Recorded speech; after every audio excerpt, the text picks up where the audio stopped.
Alors, maintenant qu'on a téléchargé nos textures, j'ai déjà créé un projet Maya voilà, que j'ai nommé Landscape et j'ai déjà mis dans Source Image les différentes textures que je vais utiliser. Alors, première chose que l'on va faire, on va juste se créer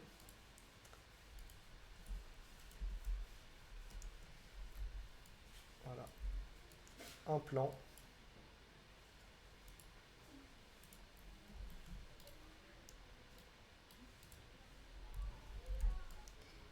où on va faire des petits escaliers comme ça. Euh, tac, tac, tac. Voilà, ça me permettra de bien visualiser notre shader de terrain. Voilà.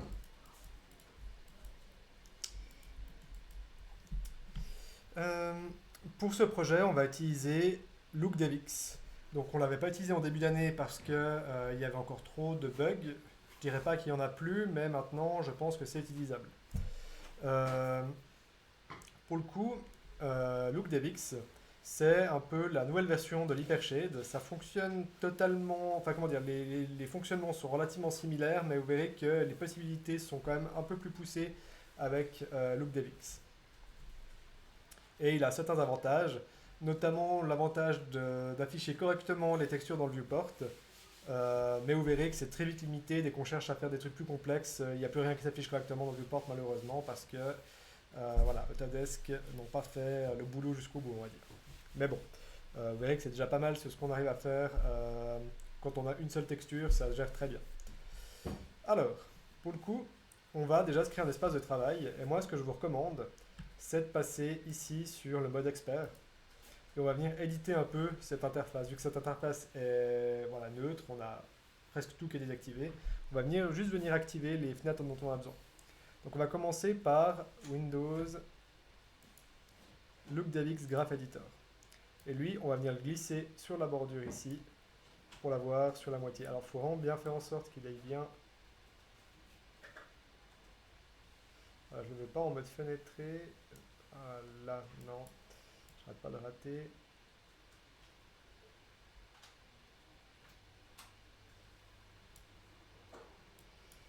Ah, j'aime bien que ce soit vraiment intégré à l'interface. C'est peut-être là où je dois le mettre, si on commence.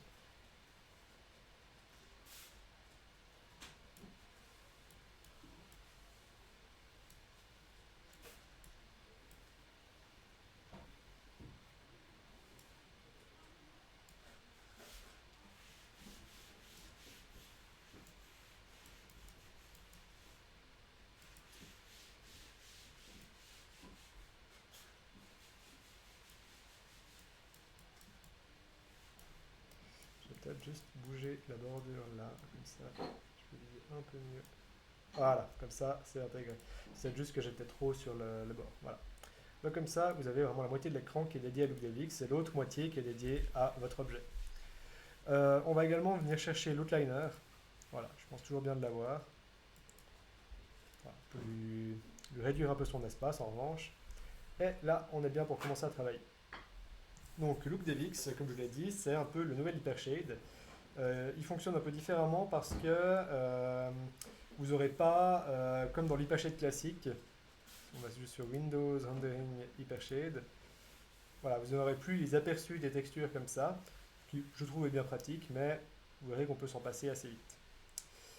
Euh, Qu'est-ce qui change avec LookDevX? En fait, le LookDevX, c'est un outil qui a été créé notamment pour travailler avec le format USD, qu'on verra aussi durant ce projet, et MaterialX. MaterialX, il faut voir ça comme une sorte de shader qui est lisible sur plusieurs. Enfin, en gros, ça permet de lire des shaders, notamment des shaders Arnold, sur plusieurs logiciels différents. Et le format USD, c'est un format qui a été créé par Pixar. On verra un peu comment l'utiliser. Le format USD, en gros, c'est un format qui a été justement développé par Pixar. Vu que la plupart des studios, des gros studios, en fait, ne bossent pas que sur un seul logiciel, mais sur un peu une galaxie de logiciels. Ça peut être Maya, 3ds Max, Blender notamment, et Houdini. Euh, En gros, vu que différentes entreprises bossent sur différents logiciels, ce serait pratique d'avoir un format qui soit lisible et éditable dans tous ces logiciels à la fois. Et le format USD, c'est ce à quoi il sert. C'est un format qui est lisible, même aussi dans des moteurs de jeu comme Unreal ou Unity. En fait, ça vous permet vraiment d'éditer une scène et enfin, ouais, d'avoir les modifications qui se font, en fait, voilà, qui soient toutes les modifications que vous allez faire avec un format USD, en fait, sera directement mis à jour dans Unreal ou dans les autres logiciels qui sont utilisés en parallèle. Donc c'est très pratique pour bosser en équipe et entre différentes entreprises. Euh, mais vous verrez que c'est un format qui a quand même certaines limites et puis qui est voilà, pas forcément très facile à prendre en main. Mais pour l'usage qu'on en fera pour le paysage, vous verrez que non seulement il permet d'avoir de meilleures performances d'affichage voilà, de nombreux éléments dans un décor, et il permet justement d'être assez flexible sur la modification de ces éléments. Donc voilà, il a quand même pas mal d'avantages pour travailler en équipe et sur des gros workflows. Très bien. Alors, on va commencer par créer notre matériel LookDevX. Donc là, pour le coup, on va sélectionner notre plan ici. On va faire New Material, LookDevX. Là, on va choisir Arnold et on va mettre un Standard Surface. Du coup, vos textures, elles seront plus rangées dans l'hypershade comme on l'avait à l'époque, mais elles seront rangées dans un dossier qui s'appelle ici Material XShack 1, dans lequel vous allez trouver document 1. Et dans le document 1, vous avez votre standard surface. Et là, je me suis bourré, j'ai mis standard R, donc je vais supprimer le document 1. Et je vais faire assign new material, LookDevX, Arnold, standard surface. Voilà. Et là, vous avez votre standard surface. Maintenant, pour afficher ce graphe, enfin le standard surface dans le LookDevX, il va falloir prendre document 1, clic droit, show in LookDevX et new tab. Et là, il va vous créer un onglet dans lequel vous avez accès à votre document 1. Alors, là, ce qu'on va faire durant cette série de vidéos, c'est une texture paramétrique qui va nous permettre de prendre plusieurs textures et de créer des règles qui vont dire à telle altitude il y a de la neige, à telle altitude il y a plutôt du sable, entre deux on aura des falaises et de l'herbe qui s'afficheront respectivement sur les surfaces planes on aura de l'herbe et sur les surfaces verticales on aura des falaises. Donc voilà, on va voir comment créer toutes ces règles pour que cette texture se mette à jour automatiquement en fonction de comment est votre mesh. Donc là on va l'appeler landscape. Voilà. Donc là on a notre texture et là actuellement dans la hiérarchie on est en fait dans le dossier qui contient le matériel. Donc là on va double-cliquer dessus et là on arrive sur notre standard surface. Alors là pareil on va l'appeler landscape. Très bien. Maintenant qu'on a ça, le matériel là, je pense que vous reconnaissez un peu ce qu'on voit en fait, sur un matériel Arnold classique. C'est exactement la même organisation. C'est juste un affichage un peu différent que dans le viewport. Mais là, on retrouve exactement la même hiérarchie et un peu le même fonctionnement. Maintenant, on va déjà paramétrer une première texture pour voir comment ça fonctionne. On va paramétrer l'herbe. Donc là, je vais aller chercher dans mon dossier, dans mon projet. Landscape, source image. Voilà, on va déjà prendre. Ouais, pardon, c'est la mousse que j'avais, pas de l'herbe. Donc là, notre mousse, on a plusieurs textures. On a pour le coup la couleur, l'angle d'occlusion, les normales, la roughness. Celle-ci, c'est vrai qu'elle n'a pas spécialement de A, donc je vais mettre le bump à la place. Enfin, je vais prendre un peu les 4 basiques qu'on utilise sur la plupart des textures. Donc là, on va simplement les glisser. Alors là, il y a déjà un truc qui est, à mon sens, moins bien que dans l'hypershade, c'est que dans l'hypershade, à l'époque, quand on glissait les images, elles étaient directement bien nommées. Là, c'est pas le cas. Par contre, il y a un truc qui est vraiment cool, c'est qu'on peut prendre ça, appuyer sur V, et il va nous afficher les textures. Ce qui fait qu'après, on peut très vite venir les renommer correctement. Mais ça aurait été cool si, quand on importe les textures, on aille directement le nom, ça aurait été cool. Voilà.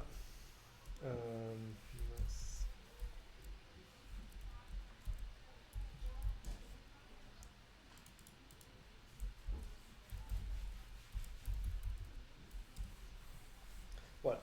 Donc après, pour le coup, pour ces textures-là, le texturing se fait de manière assez basique. Donc on glisse les nodes. Là, on va activer les textures. Voilà. Et puis, on verra nos textures apparaître directement dans le viewport. Et le truc qui est vraiment bien, c'est que, par exemple, là, je vais mettre la roughness. Voilà. l'aperçu dans le viewport est très fidèle à ce que vous aurez au rendu. C'est-à-dire que là, par rapport à ce qu'on avait avec l'hypershade, voilà, l'aperçu dans le viewport est beaucoup plus fidèle. Voilà. Pour les normales, et oui, et puis aussi, bonne nouvelle, il n'y a plus besoin de faire les conneries avec Materialix, il n'y a plus besoin de cocher Alpha et Luminance, c'est géré automatiquement. Maintenant, on a les normales. Là, il y a deux choses très importantes à faire qui vont paramétrer vos textures, qui n'ont pas vraiment changé par rapport à l'hypershade. C'est de créer la node normal map. Alors, à l'époque, dans l'hypershade, c'était AI normal map. Là, il suffit juste de mettre normal map et sélectionner la node Arnold. Donc voilà, là, on crée la node normal map. On la connecte en input avec notre texture et on met sur géométrie normale. Faites gaffe à ne pas viser par erreur tangent. Voilà. Et dernière chose à faire, c'est très important pour les normales, c'est de cocher ici Utility Raw, qu'on ait les données brutes de l'image. Voilà. Puis vous voyez que ça a quand même un sacré impact sur l'affichage de la texture. Voilà. Et le dernier, la 8. La 8, pour le coup, il y a aussi une spécialité, c'est que là, avant de la brancher sur Displacement, il va falloir créer une node Displacement. Vous reliez d'abord votre texture à la node et la 8 sur le Displacement. Voilà. Et aussi, vous voyez que sur cette node, on a un scale. Un truc à savoir, c'est que la 8, en fait, maintenant, quand vous bossez voilà, sur LookDevX, la 8, elle sera plus gérée comme à l'époque. Je vais juste faire un invite type history. Voilà. La 8, elle sera plus gérée comme à l'époque ici sur Displacement Attribute. Elle sera gérée directement dans LookDevX via la note de displacement. Donc ça n'a plus aucun impact. Maintenant, tout se gère avec le displacement de LookDevX. Voilà. Par contre, il y a quand même besoin de cocher 4 Clark et puis de mettre le nombre d'itérations que vous voulez. Ça change pas.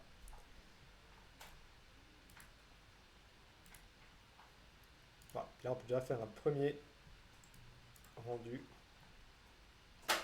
Voilà.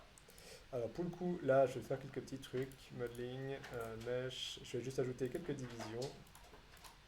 Voilà, histoire que notre mesh se maintienne un peu mieux. Voilà.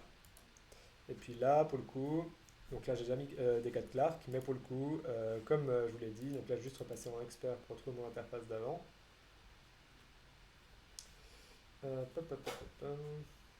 Voilà.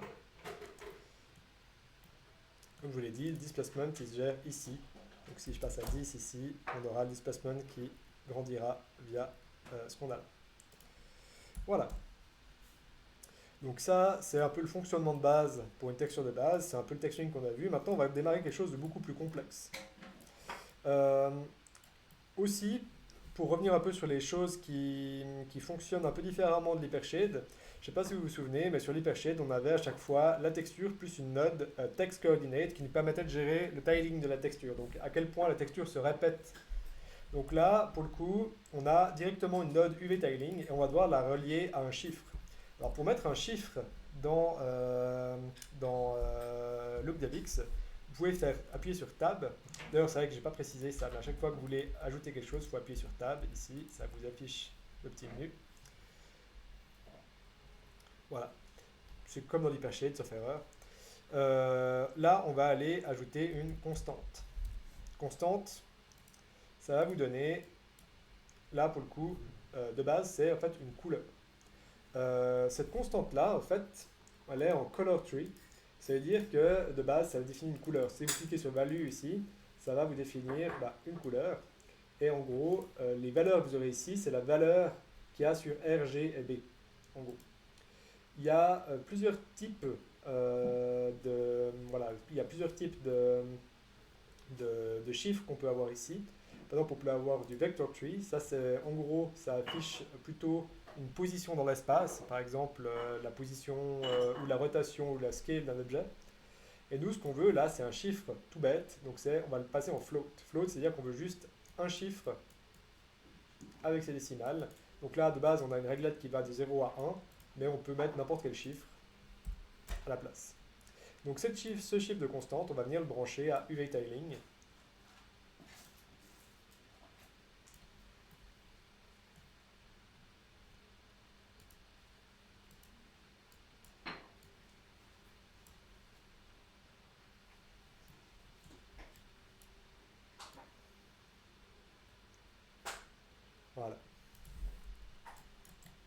Donc là, vous voyez que maintenant, c'est cette node-là qui va gérer le tiling. Et puis le tiling, vous voyez, qui s'affiche directement, correctement, voilà, dans le viewport.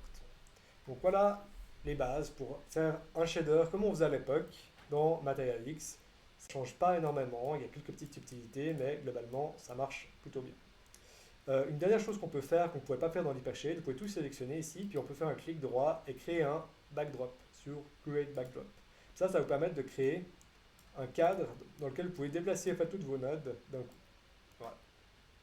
Donc, voilà les basiques sur comment faire un shader avec LookDevX. Dans la prochaine vidéo, on va commencer à voir comment créer des choses un peu plus complexes et comment mélanger deux textures. Puis comment préparer notre travail. Et peut-être qu'avant même de commencer à mélanger les textures, on va commencer par voir déjà le triplanar.